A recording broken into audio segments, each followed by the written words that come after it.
Korang dengar tak pasal Puteri Sarah Liana ni? Kali ni dia bukan muncul sebab isu lama dia, tapi sebab bagi nasihat dekat Dr. Afifah Hidayah pasal isu melibatkan bekas suami Dr. Tu, Ahmad Nubhan.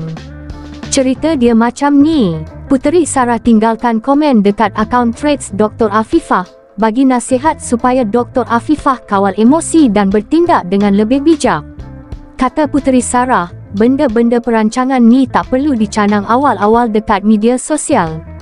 Puteri Sarah siap bagi tahu, peguam yang mereka guna pun orang yang sama, Dato' Akberdin Abdul Kadir.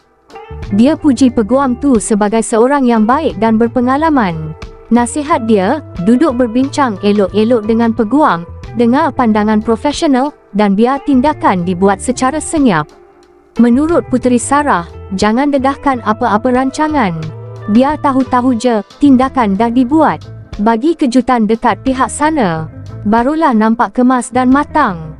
Puteri Sarah ni pun mengaku dia faham sangat perasaan Dr. Afifah, lebih-lebih lagi bila barang-barang peribadi dikatakan dikeluarkan dari rumah tanpa sebarang notis. Katanya, memang sakit hati, memang perit. Tapi dalam keadaan macam ni, emosi kena letak tepi dulu.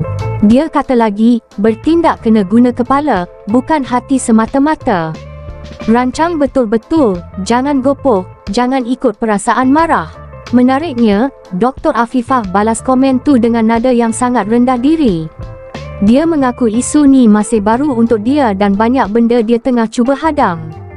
Malah, dia sendiri kata pemilihan Dato' Akberdin sebagai peguam pun sebab terinspirasi daripada Puteri Sarah.